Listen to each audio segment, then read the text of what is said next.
And what we want to do here is replace these old leaf springs. They're a 5-leaf spring system, which is not correct, and it has these types of shackles, which we want to replace and go back to the original C-shaped. So to begin with, where we're going to start with is taking the shocks off on both sides, and then we're going to hammer off these hubs, which are always challenging, but that's the first steps we're going to do. And ultimately, we're going to install these leaves.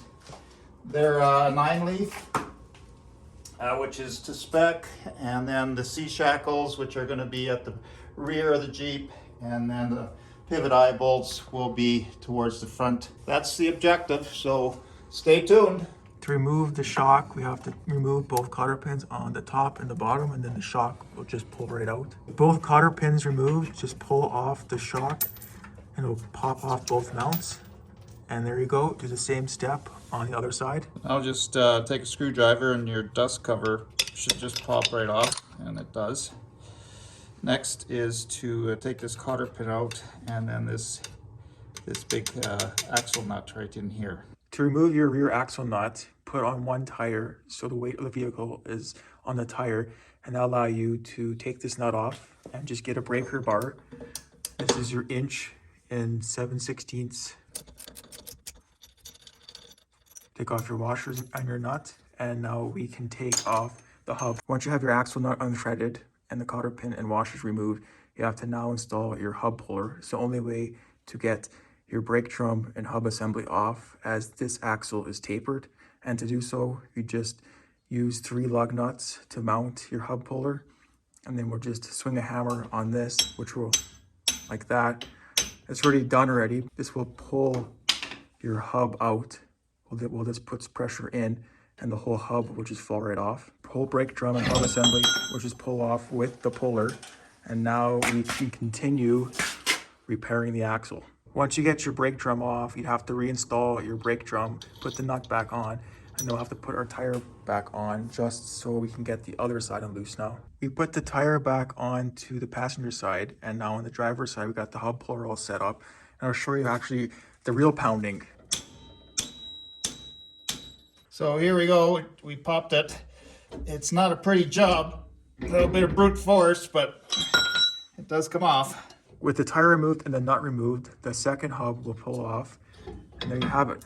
Both hubs on both sides are now off, and now we can continue taking the leaf springs apart and getting the axle on our workbench. We are going to remove our rear axle seal so we can switch out these bolts to grade 8 and replace the seal because it is leaking oil right now. Now removing the oil from the differential, just unscrew the drain plug. Before the axle and leaf spring assembly can be disconnected and removed from the Jeep, we have to make sure that we remove the rear drive shaft from the axle. And to do so, there are 4 bolts on each side that will hold on the drive shaft. Remove the 4 bolts that hold on your rear drive shaft. With all 4 bolts removed, the spicer end can now be removed from the axle. The trick to release your drive shaft from your axle is to pull back your drive shaft. That'll release pressure on your spicer joint, and then your drive shaft will just fall out from your axle. And after that's disconnected, we can now work on removing the pivot eye bolt and this shackle on both sides, and then the axle and leaf spring assembly will just drop to the ground. We installed the creeper facing this direction onto the Jeep so we can put some blocks over the creeper. We have center blocks on top and a 2x4 on top on each side, and then a ball jack in the center to lift the tension up on our leaf springs. And now we're working on the shackles, just pounding this out with a hammer on both sides. Since everything is so seized up, we managed to break the nuts on our U-bolts so it'll come off easier when we get the axle out. And the next step is to take this shackle off on the leaf spring, and everything's so painted on, so we got to get liquid wrench and a breaker bar in here. Both nuts on the bolts holding our passenger's shackle are now unloosened, and now moving to the driver's side, same story, we'll just unloosen them.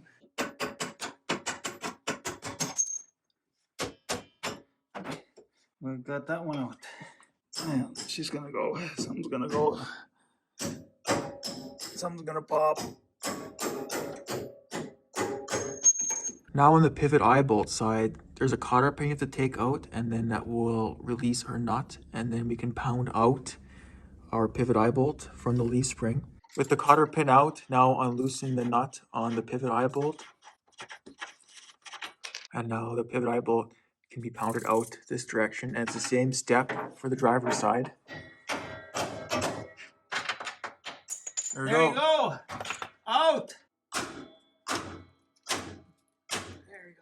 So what we did is pounded out the pivot eye bolts in the front of the leaf, and then took these bolts off, pounded it off on the shackles in the backside, lowered everything down on a dolly and creeper, and just rolled it to the rear of the vehicle. So we had a little problem with the U-bolts here, U-joints, so we're going to just cut them off and replace them with new. Done. There you go. Done. That's it. Subscribe.